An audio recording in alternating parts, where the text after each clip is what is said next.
Hi, everybody. We're live. I'm Debbie Schwartz, founder of Road to College and the Paying for College 101 group. And I am here tonight with Angela Colatriano, head of marketing at College Ave. I'm just going to give everybody a few minutes because I can see, this is going live in lots of different places that we have it. It's always great for people to come on. First of all, just say a little something in the comments so I know that you can hear, see us. And then we'd love to know where you're from, how many kids you have, what year your kids are in college. Tonight we're going to talk about financial aid and kind of like the basic overview of the process. But and I'm hoping that families with high school juniors come out because this is a perfect topic for you. But we want to know everybody who's out there and kind of where you're from. And while you're doing that, Angela, maybe you could just tell us a little bit more about your background in College Ave and how long you've been in this space and all that type of good stuff. Sure. So I lead the marketing team at College Ave Student Loans. We are a private student loan provider. So, tonight I think we're going to talk about how to start your journey as you're really nailing down how to pay for college. We don't usually come in until the tail end of that. If you figure out that, scholarships and federal loans and all those other pieces won't cover what you need. So, really ultimately College Ave doesn't come in until a little further down the line. But we still like to help people prepare and make great decisions and make the right choices about how to pay for school. I was thinking about that. So all you guys, if you, maybe you've seen Angela before because we do a lot of Facebook Lives together, like usually in the June, July timeframe, because that's the beginning of when people need to learn about loans. But I think it's great that now we're kind of starting this earlier in the process, not necessarily to talk about loans, but to kind of just talk about the whole process so that, people at the beginning of the process know how things work. And then, eventually if they need to get loans, we'll be there at the end of the process too. But, it's a full circle. Yeah. And you don't want to borrow any more than you have to. And really the process to get there to really know if you need to borrow and how much you need starts here. So good. Very relevant. Absolutely. So wait, Angela, can I ask a little question? I'm hearing a little feedback. Is there any chance that you have anything on your end? I don't think so. Let me just see. I'm just going to check on my end just to make sure. Make sure I have everything closed here.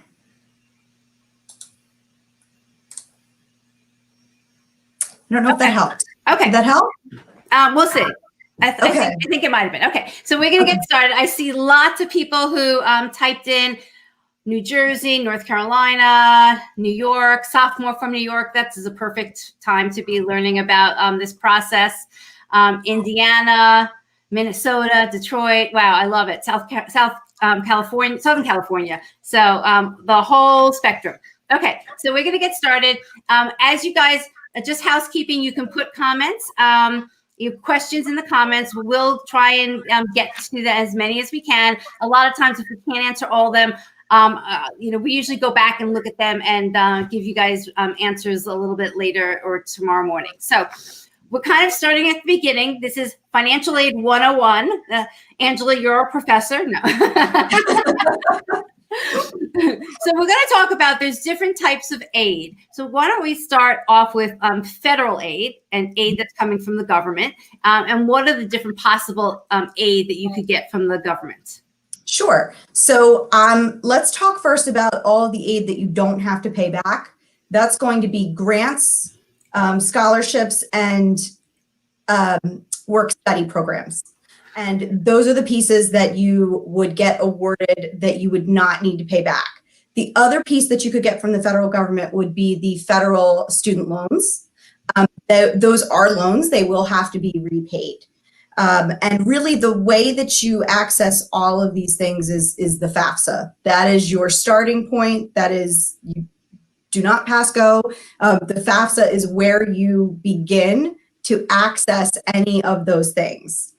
Yeah, and I'm actually going to jump around a little bit.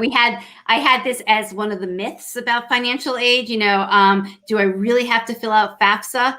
And I don't know if you want to kind of like respond Sure. to that? Because that question comes up all the time, particularly this type of time of year. We're still in October, and people are like, I know I'm not going to get this need-based aid, which we'll talk about. Do I really need to fill out FAFSA?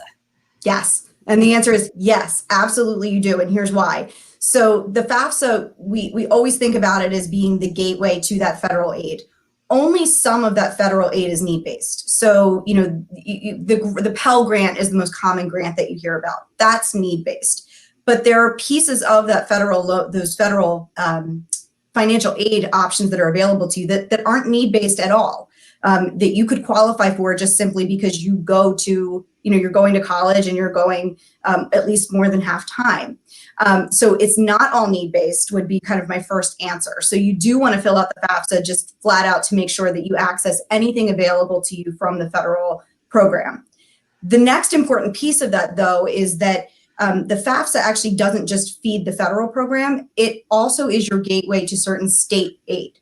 So usually you would complete the FAFSA, and then in some cases you would actually, depending on your state, you may actually get access to an additional form at the end of the FAFSA that might let you access state aid. Now, some of that might be need-based, and maybe you'll say, I don't think I qualify, but what's the harm?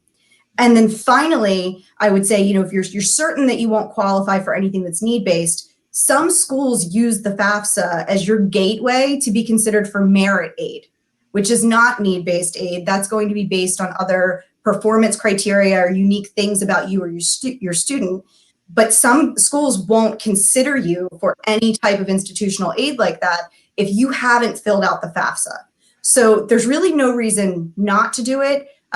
They really have streamlined the form considerably. It's much faster and easier than it used to be. And you're making sure that you're not closing off the gateway to any of these options, whether it's need-based financial aid from the federal government, need-based aid from the state, federal aid that's not based on need, or just access to any type of aid your school might provide, need-based or not need-based. Absolutely. And I see there's a comment from somebody here, and I'll just say it because I know that people are thinking it. This is from Mark Pepping. He's saying the FAFSA does not care how much your healthcare bills are, or your loans, or your debt, and it's. I guess the point, and I'm going to agree, it is to some extent maybe people could argue it's an outdated formula. Unfortunately, that's something we can't deal with right here. That's like something that needs to be dealt with, through more government avenues. But what we're trying to do at least is to educate people. We may not always agree with every piece of this process, but at least we need to know about it. It's going to happen no matter whether we agree or not. And I will add, Debbie, I still think, there are opportunities if you have a unique financial situation which you don't feel is reflected. You fill out the FAFSA and you've given the school, you've basically taken that first step to connect with the school. You then can reach out to the financial aid office and you can appeal and you can submit your specific situation. I'm not going to say that will change things in every case, but the FAFSA is still your way to indicate to the school that you are interested and want to engage on that front. So the FAFSA still needs to be your first step. Absolutely. And I'm just going to backtrack a little bit to one thing you said, Angela, about FAFSA and merit scholarship money, which again, we'll talk about like what that is in detail. But absolutely, the one kind of, I don't know if it's frustrating, but overwhelming thing about this process is every school sometimes does it their own way. And so as Angela is saying, some schools do actually ask you for the FAFSA, even though you're not going to have any need-based aid, but they want it before they even award you merit aid. And that's just their process. So you have to kind of find out school by school what they want to have done, what they're asking for. I think of it as it's the way to raise your hand and say that you want to be considered for any type of aid. The FAFSA is the first way you do that. And then we'll talk about there may be additional forms that you need to complete depending on your school. But think of the FAFSA as the first way to raise your hand and say, if there's money available, I would like to be considered for some of it. So you mentioned grants, work study. Did you actually touch on the loans? I touched on it briefly, but I can go into a little more depth there. So the FAFSA is also, again, your first gateway to accessing the loans through the federal program. There will be two types there. The most common are the unsubsidized loans that are in the student's name. those are the ones I mentioned that they're really not need-based. As long as you're going to an eligible school, which is probably virtually any of the schools that those of you on here, that you or your kids are attending, and as long as they're going at least half time, there are federal student loans that are accessible regardless of what your income is. There will be limits to what those, you can borrow on an annual basis, and you don't have to take them. You can complete the FAFSA, you can become eligible for them. It doesn't mean you have to take those loans, but it makes sure that that's accessible to you if you want it. And then there are need-based aspects of that as well. So the subsidized loans, which is the federal government on the subsidized loans covers the interest charges while the student is in school. And those are need-based. So that is going to depend on your household income, whether or not you qualify for those. And, and Angela and I have been doing these for a few years, and I'm only saying that is because, the interest rate on the loans that Angela mentions changes every year. And this past year, it's been one of the lowest in like over 10 years, right? So if you and in general, the federal loans tend to have, of all the loans a student can borrow, the lowest rate, but this year in particular, that rate is extremely low. So if your student is going to have to borrow anything, they should always start with those federal loans. And so then again, it's another reason why you want to fill out that FAFSA, because you're not going to get access unless you fill it out. That's exactly right. If you do end up needing to borrow, that's where you want to start, and you want to make sure that you've completed the form to get there. Okay. So there's one more loan. Again, if people want access to it, that they have to fill out the FAFSA to get to. So do you want to go through that one besides the students, the other loans? The parent? Yes. So usually, if you fill out the FAFSA, it also will enable you to access the Parent Plus loans if you're interested in taking those loans out in your own name. Once you've maxed out, first you generally do want to max out any loans that you can take in the student's name through the federal program. But yes, absolutely. The FAFSA would also be the way that the first step in accessing that loan, and then you would need to complete something additional, but it's the first step you have to take to get there. So somebody is asking, and again, we usually actually go in detail about these loans like in the June, July timeframe, but somebody's just asking the annual limits to the federal student loans. Do you want to maybe quickly go through that? Sure, I'll touch on them. So again, I'm going to speak to the unsubsidized, which is the largest pool out there. It's the most common. It does change for each year in school. So you can borrow less your freshman year than you can as a senior. So it incrementally goes up each year as you're in school.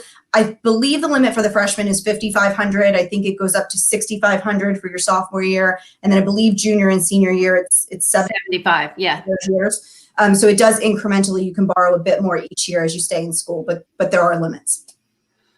Okay.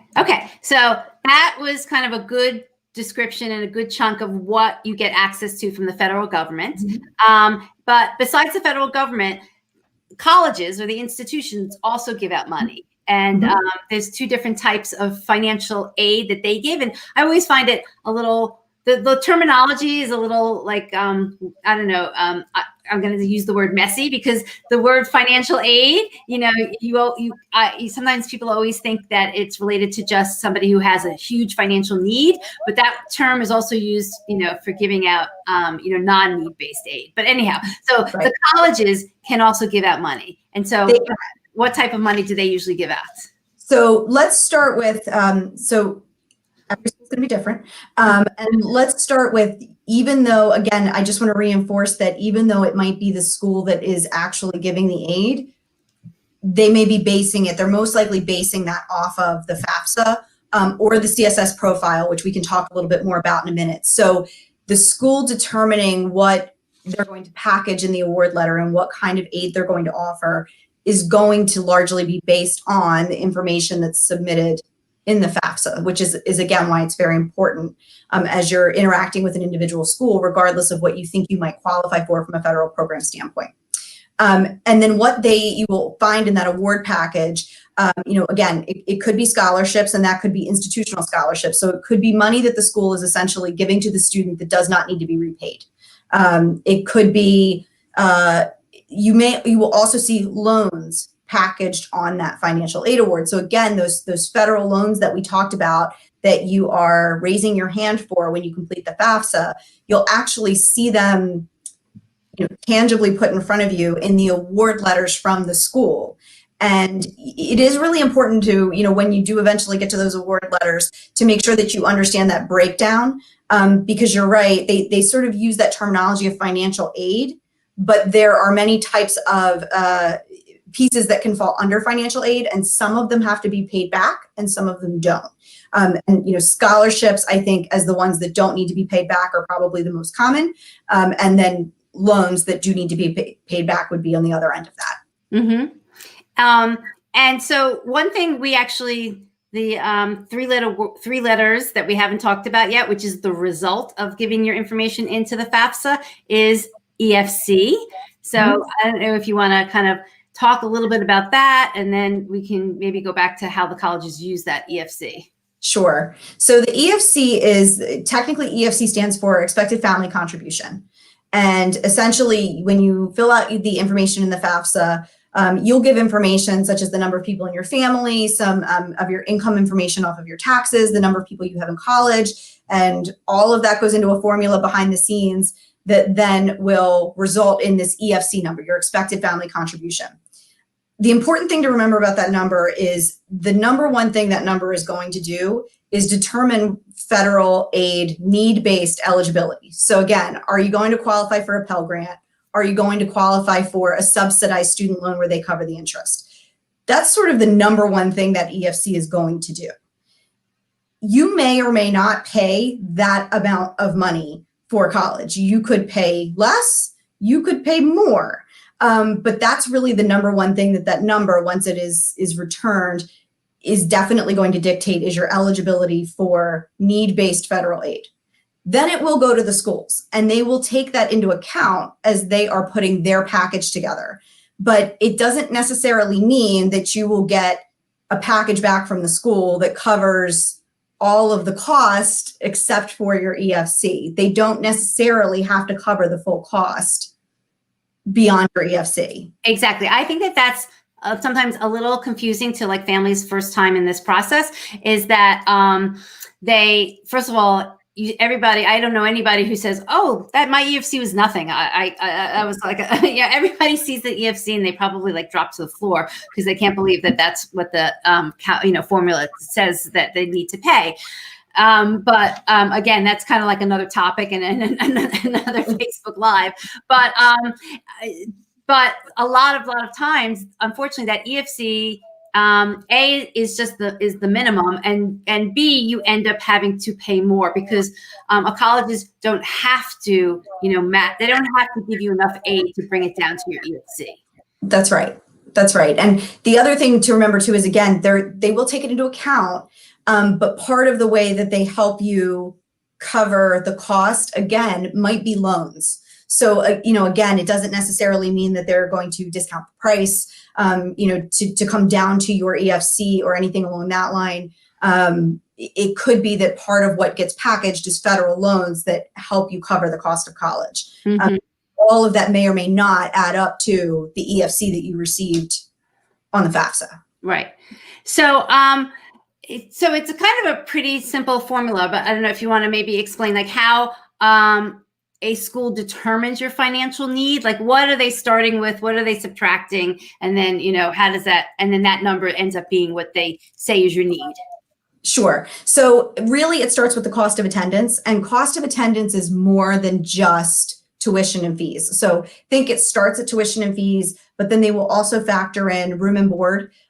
Or if your child is not going to live on campus, that can be, think of it as room and board, but essentially it can be off-campus living expenses, as well as certain ancillary expenses like laptops, transportation, necessary transportation to and from the school, basically an allowance for those other aspects that are not directly charged by the school, but that they recognize are components of the cost of going to college. And every school will have their own formula for how they calculate their cost of attendance. They have a formula for how they calculate their cost of attendance, and it may be different for in-state students versus out-of-state students. Again, students living on campus versus off, or for certain majors where you are more likely to have lab fees or things along that line. So what I really mean by that is one person's cost of attendance at that school may not be the same as another person's cost of attendance at that school. So you're already starting with a little bit of a unique number. And then they're going to calculate, and then they're going to subtract at least your EFC, your expected family contribution. And then that will give them what the financial need is. And again, they may or may not be able to offer a package that fully covers that financial need, but that's going to be how they start to work through that methodology. Okay, right. So I'm just going to repeat that. So pretty simple, but colleges start with cost of attendance, which is they called COA, and then minus your EFC, and that equals your financial need. And as Angela said, some schools will say we will meet your whole financial need. Those are called, like, honestly, needs meet schools. And other schools will say, we can only meet 80%, 60%, of your need. So there's no promise, there's no obligation that every school has to match and give you all the funds that you need to meet your financial need. And that's a really important concept to understand, and something, honestly, parents can research ahead of time. So you can find out that information about how much a college will meet. It's called the percentage of need that they will meet. And you should know that ahead of time, so you're not going in blind. Yes. And it may influence, especially at this time of year, if we have anyone on here who actually is a senior instead of a junior, all of that's actually really important as you're thinking about which colleges to apply to, I would say, and making sure that you have try to apply to a little bit of a selection of colleges, so that at the end of the day, when you get these offers back, you have enough to compare.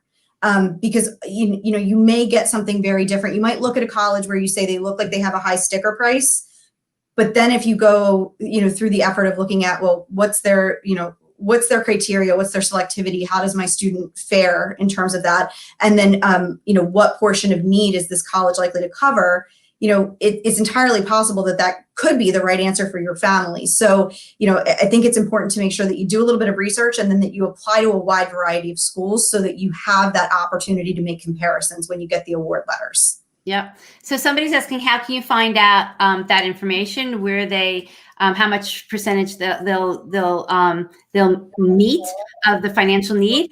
Unfortunately, and Angela and I were just talking about this earlier, unfortunately, some colleges don't necessarily make that like front and center, information. And so you actually have to dig a little bit. It's always in what we call the common data set.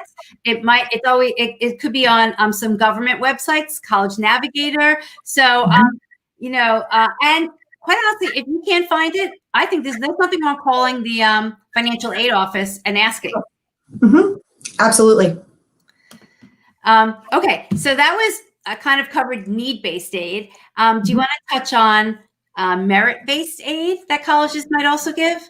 Sure. So merit-based is really less about what your family's financial situation looks like. It's less about that. And it's much more about, is it a unique talent that your student is bringing to the table? Is it, educational achievements, that type of thing. So it's more, I would say, earned through some type of sort of skill or academic achievement, versus a need from your family, and as evidenced by your finances.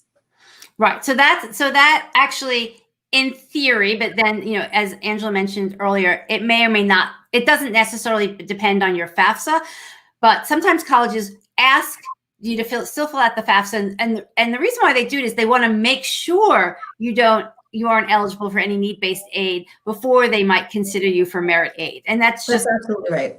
Their processes. So, but anybody, any student could be, in theory, eligible for merit money because it's not based on your family's financial need. But again, you're going to have to look college by college, because every college there might be some colleges who don't even give out merit money. And then of the colleges that give it out, they're all going to have different criteria for why they're going to give it out. That's absolutely right. And again, I encourage you, think of the FAFSA as the way to raise your hand for any type of money that might be available. Don't pigeonhole it that it's just need-based, grants from the federal government. It's much broader than that, in its impact on your ability to access money for school. So somebody asked, and again, this is a very typical question, which is fine. You know, like this is the types of questions that get asked all the time. Do you have to fill out the FAFSA every year? Yes. And why? It starts over every single year. So, and maybe this is actually a good time too to talk about timing.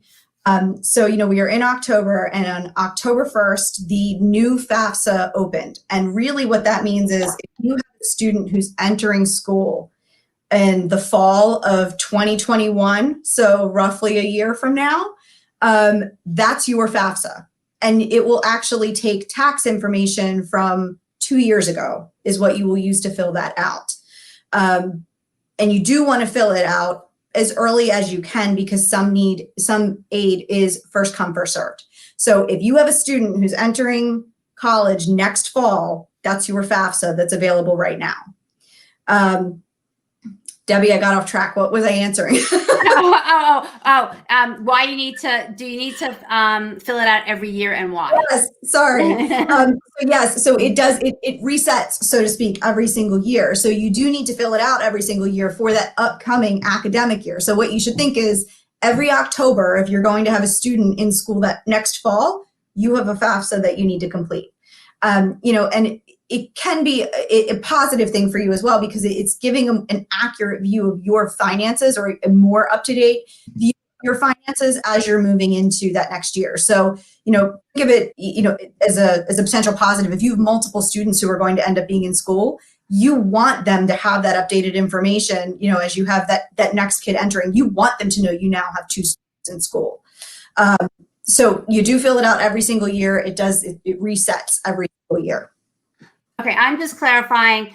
People are asking, it's 2 years prior. It's 2 years actually prior from you take the year that your student is starting school. So for the seniors now, they're going to be starting in the fall of 2021. So the tax year that is used for FAFSA is 2 years before 2021 and 2019. 2019, that's right. Yeah. So that's kind of the way the process works.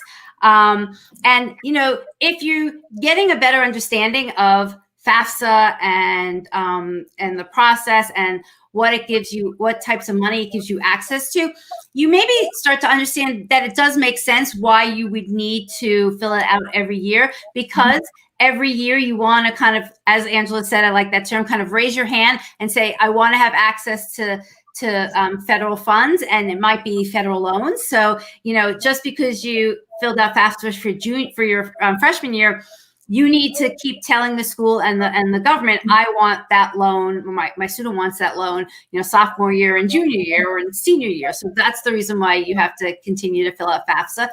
The other reason might be that your financial situation changes, because, you know, your tax information has changed from 2 years prior, and the schools want to know that because they may adjust the money that they give you. So every year, for good or for not so good, it is a form you need to fill out.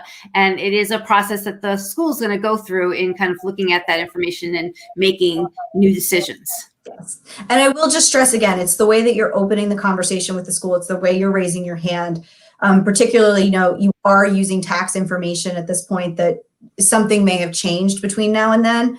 There are ways for you to get that information to the school if the information that would be reflected on your taxes is no longer, you know, accurate, and you feel like it doesn't accurately reflect what you can contribute. But you have to fill it out to begin that conversation. Right. So Kimberly is asking, could the school potentially decrease aid year to year?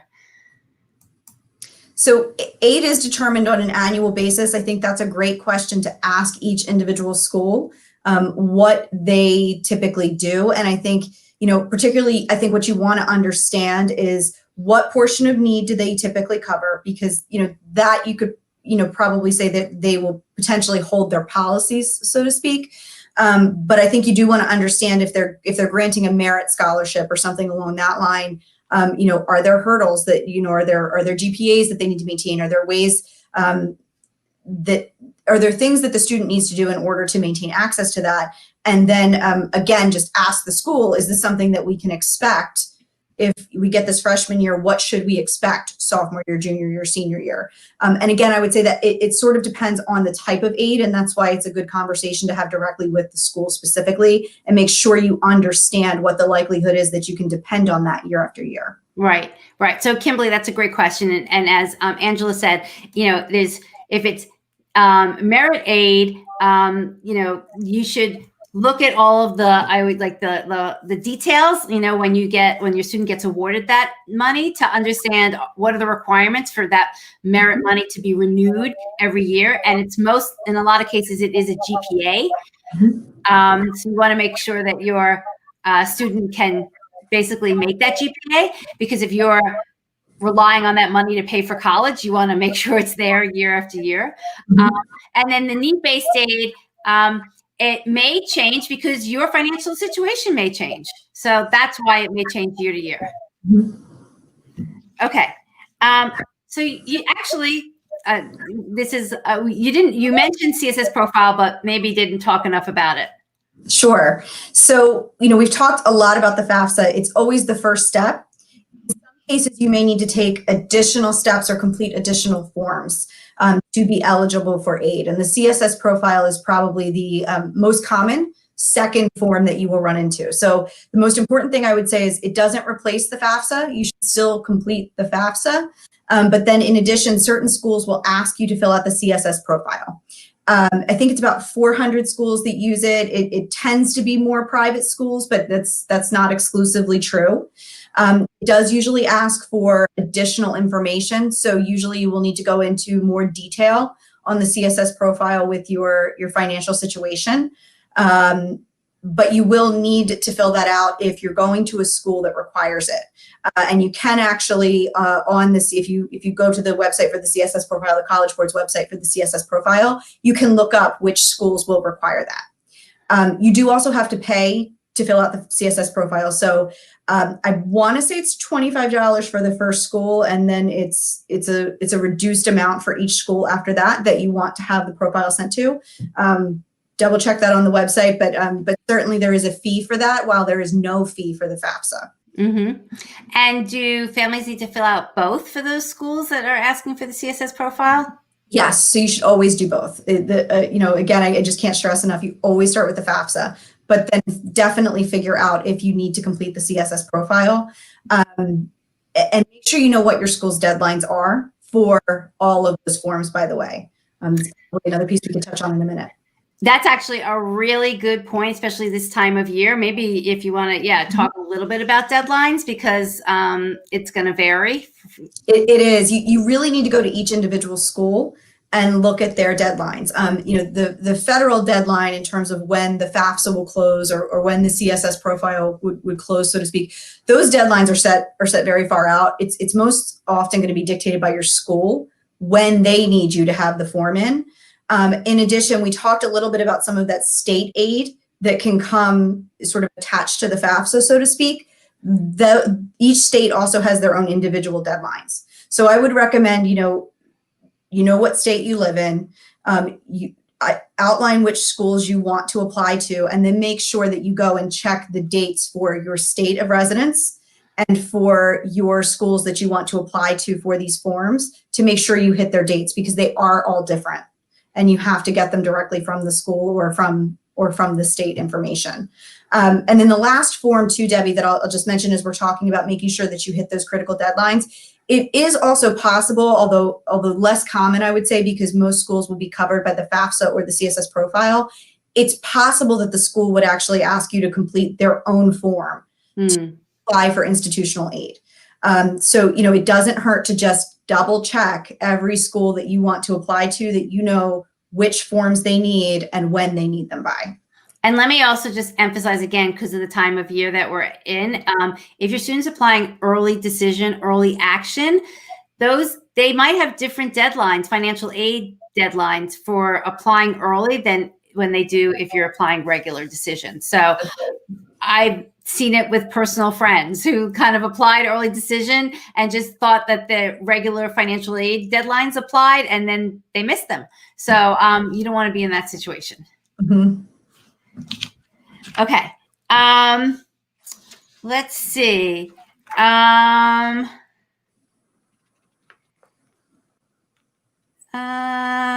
What else can we touch on? Do you want to maybe talk a little bit? There was a question earlier about like the benefits, and I know this is stuff we talk about in July or June timeframe, but kind of like the benefits of a federal loan versus, you know, the Parent Plus loan versus a private student loan. Sure. So it is probably good to sort of have in mind as you're starting to go down this path of first how to get aid, and then if there is still some kind of unmet need when you've maxed out everything that doesn't need to be paid back, and you're starting to get into considering borrowing. Again, the first thing I would always start with is the federal loans in the student's name, whether they're certainly if they're subsidized because you have, you know, or they're covering the interest for you. So of course, if you can access that, that would be the first place you'd want to start if you need to borrow. Then even the unsubsidized loans in the student's name will typically have the lowest interest rate, and they do have some repayment protections that are fairly unique to the federal program, income-based repayment options, public service loan forgiveness, some things along that line that are really very specifically, you know, covered by the federal government. So that's typically why you want to start there. But as we discussed, those do have some limits. So at that point is usually when you start to get into Parent Plus land or considering private student loans. And that is when we would say you want to possibly shop private student loans in the mix once you've maximized all of the federal loans in the student's name. The Parent Plus loan will be entirely in the parent's name. Most private student loans are actually in both parties' names. So it's usually the student, and then they typically need a cosigner like a parent. It doesn't have to be a parent, but it often is, who will co-sign the loan with them and stand in with them when they don't have, you know, as a student, they just typically don't have the credit history or the income to qualify in the private space. So that's probably the right level for where we are right now, but that's what I would say the waterfall should be in your head. Make sure you fill these forms out so that you can access those federal loans in the student's name if you need them. And then that you have the optionality of shopping the Parent Plus loan with the private loan should you need to continue down that path. But, you know, the reason why it's good to kind of start to understand all of this stuff, even related to loans kind of at the beginning of the process, is because, and this is, I'm going to say in the ideal, but I hope it's actually not in the ideal world, because maybe it should be in the real world that we all do, is that each school that your student's thinking of applying to, you should really figure out, you can estimate what that cost is going to be to your family. And so you can see up front, you know, if I factor in that my student's going to take some federal loans, like what's left over? Am I still going to need to borrow after that? You know, first you can kind of estimate from the conversation we had earlier, you know, am I going to get any sort of money? Do I have need? And will I get any money from the college for that need? What's left over? You know, if my student is going to take out a loan, the federal loan, what's left over after that? And then, you know, if there's that, whatever that number is after that, do I feel comfortable, you know, either taking out a private loan for that, or am I going to go with a Parent Plus loan? So you can kind of start to get your arms around all this before your student even hits the submit button on the application. And that's the ideal situation. And you're going to have to do that school by school, because all the things we talked about vary, you know, school by school. So, you know, what the costs are going to be and what your costs are going to be to you is going to be a different number for each of the schools your student is considering. Mm-hmm. The net price calculators that the schools make available are probably one of the best tools to start, I would say, to work through that exercise. Yep. Definitely check out the net price calculators. Some are better than others. You know, again, this is a school by school, you know, how good they present the information. But definitely do the net price calculator, and definitely kind of maybe even do your own calculations and to see, you know, if they're similar or how far off. And you can still also call the school and say, I'm not quite sure how this is going to work out, you know, and start to kind of gather information from them as well. That's right. So somebody asked, I just want to address it. Somebody asked, does needing need-based aid affect admissions? I'm not going to, I don't know if you know Angela, but I just want to say Angela is not from a college. So I don't want to put her on the spot to say, that she's going to have admissions advice. But I didn't want to ignore the question because it's a really good question. And I guess I want to say that we are not necessarily in the position to answer that as well as, somebody from a college might answer it. But it is something to consider. Yes, unfortunately, I would agree with you. I don't feel like I don't feel like I necessarily have enough background there to give you the best advice. So I think that's good advice, Debbie. Yeah, but I will say I can see it's from Christine. We actually did a Facebook Live just a few days ago with people from admissions and financial aid at Emory, and they discussed that. So Christine, when I get done with this, I'm going to point you to that Facebook Live because that question was addressed there. So it's a good question. I just don't feel like we should be answering it tonight. Mm-hmm. So, but I didn't want to ignore it. Okay. Oh, good question. I don't know. Somebody's asking if everything we're talking about tonight only applies to U.S. colleges. That's a great question. So I would say generally, yes, that's my intention. But I will say that sometimes when I get that question from people, or I get questions about how they can use loans, what they're really trying to ask about like study abroad. So here's what I would say. Yes, it does apply to U.S. colleges. If you're questioning it from a study abroad perspective, but the student is intending to go to a U.S. college and then study abroad, then it would apply to that. If you're asking about a university where you're thinking about your student literally going overseas and being enrolled only at that university, then I would not use this information necessarily for that guidance.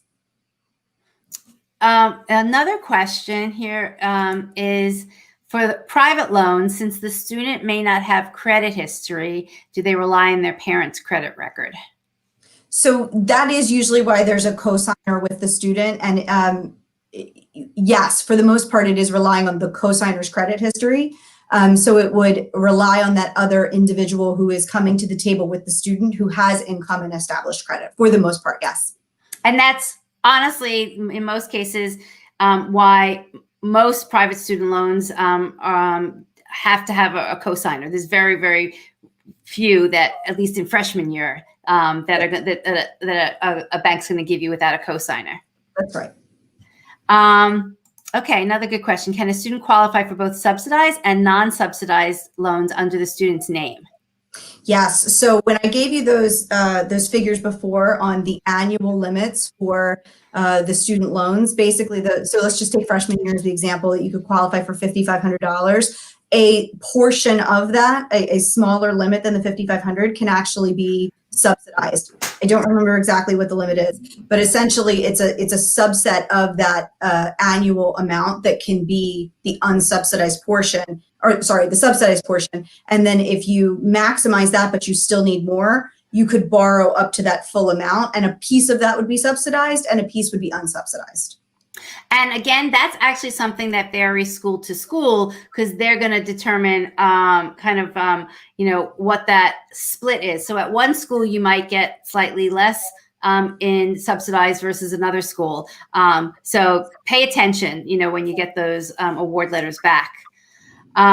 So just to reiterate, Jeff is asking, did we say that the federal student loans are capped at $5,500 for the first year? Yes, they are. I will, again, let me just for full transparency. So College Ave is a private lender, so we don't provide federal loans.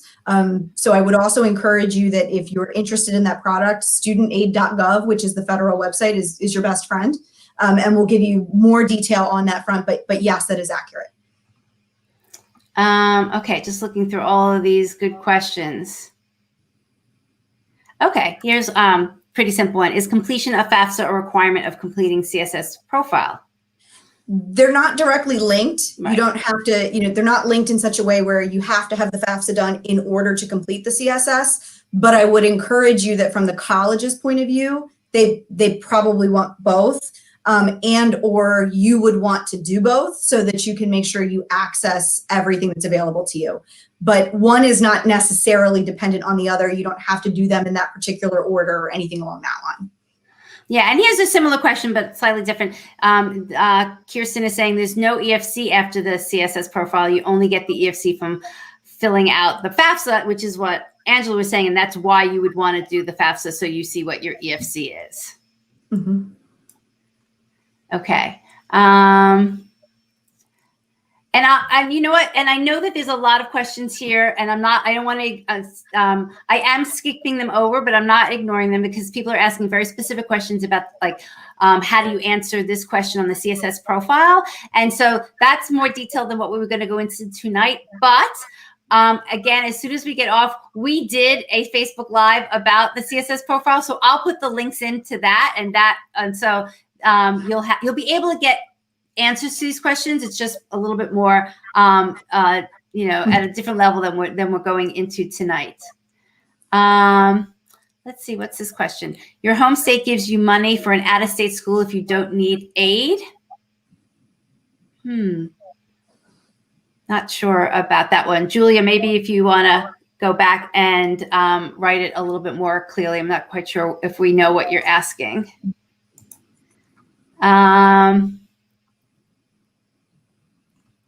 Okay. If the school has their application and an option for the CSS application, should we be choosing the CSS? It's not really an option. Rhonda, if the school says, we need you to fill out the CSS profile, you have to fill it out if you want any sort of aid consideration from the school. And I'll add, and I know Angela said the College Board has a list of those schools. You should definitely look there, but as a double check, I would actually also go to the school's website itself. Yes. I have found 1 or 2 schools that actually ask for the CSS profile, and it is not on the College Board list. So the school is always going to be your best source of truth, particularly once you've sort of narrowed it down. That is absolutely your best place to verify. Yeah. Okay. I don't know, Angela, you can tell me whether or not you have anything to answer for this, but are there any breaks for twins? So I will say this, both the FAFSA and the CSS profile take into account how many students you have in college at the same time, as well as the size of your family. So I don't know that that's a specific, I don't know of anything specifically for twins, but certainly I would expect that could positively influence it. It will recognize that you are paying for the education of multiple kids at the same time. Right. Okay. Does your EFC change depending on the type of school, private, public, or state, in-state or out-of-state? It does not, because your EFC is calculated, again, your EFC is actually not about the individual school or your circumstances at that school. Your EFC is just at the federal level, taking into account what they feel you can contribute towards any college, anywhere, so to speak. So the EFC doesn't change based on that. What you pay actually at an individual school certainly would, but the EFC itself would not change. Okay. How about, I don't know if you want or can touch on anything to do with private scholarships. That's what I'm assuming that Amy's referring to about, what about outside scholarships or grants? Can schools not accept them if they're offering their own financial aid, or just what, and again, this might be school by school, but kind of what in general some schools might do if a student gets an outside private scholarship? Sure. So absolutely, you can pursue outside scholarships and grants. College Ave actually we do a monthly drawing for a $1,000 scholarship. You fill out 4 fields and you get entered in the drawing for $1,000, and it's a scholarship. So you can absolutely apply for external scholarships or grants. What I will say is that the school will take that into account when they are factoring in what your need is, because that's a piece of how you're paying for school. So let me give you an example from a loan perspective. If you have, let's say you win that $1,000 scholarship, and then you apply for a loan, and the loan goes to the school to certify that you need that amount, they're going to reduce the amount you could borrow by that $1,000, because they're going to take into account that you already have that money to put towards school. Right. So, and that again is like a different policy. sometimes it's a different policy school by school because it's called stacking, right? So some schools will say, we're going to reduce the aid that we gave you because you got outside money. There's some schools, a smaller percentage, that will say, we won't change our aid. You can have that money in addition, which that's obviously the best case, but it's not always the case with schools. So you have to kind of find that out school by school. So based on that, the question is, are private scholarships still worth chasing? I mean, I think that has to be a little bit of a personal decision, but I would certainly say scholarships are generally money that you don't have to pay back. And if it could reduce borrowing, certainly, then, I would say generally, I still think it's worthwhile. But it's certainly a personal decision about how you approach that and how you feel about that. So I'm just going to show this again. Question: if applying regular decision, is there any benefit to applying early for aid consideration? I'm only going to answer this based on information that I got from a previous Facebook Live, but this is also a little bit more of like an admissions question. Well, first of all, if a school has early action as an option to apply, there's no obligation. If the student applies and gets in, there's no obligation that the student has to go. So personally, I think, yeah, if a school has early action, that students should take advantage of it. And they may get access to a little bit more money. It depends on the year. Quite honestly, this is what was shared in a previous Facebook Live that we did with admissions and financial aid people, is that they said, if they see if a college sees a student that they really like early in the process, in this case, early action, they may offer them a little bit more money so that student decides to come, earlier rather than later. So I don't think there's a hard and fast rule that anybody's going to tell you about, what the colleges do in terms of whether they give out more money earlier or later. But, it's something to consider. And maybe you can probe the admissions people on that, but I'm not always sure that they're going to give you a full answer. But it's a good question to think about. Let's see, what else are people asking? Oh, okay. If a school awards something less than the maximum for federal subsidized or unsubsidized loans for a given year, can a family request the maximum? And generally, how likely are schools to do this? So this usually comes down again to the school has sort of calculated their cost of attendance and what your need is based on their cost of attendance. So the loans are often maximized. So the loans, if you get the loan in your package, you're often going to be offered the full federal loan amount. That's just the common situation. So I don't know how frequently that occurs, Debbie. I don't know if you. I have seen it. I've seen it here or there, but it's really uncommon that the school would not arrange whatever money that they're going to give you so that they don't maximize the federal student loan option. Yes.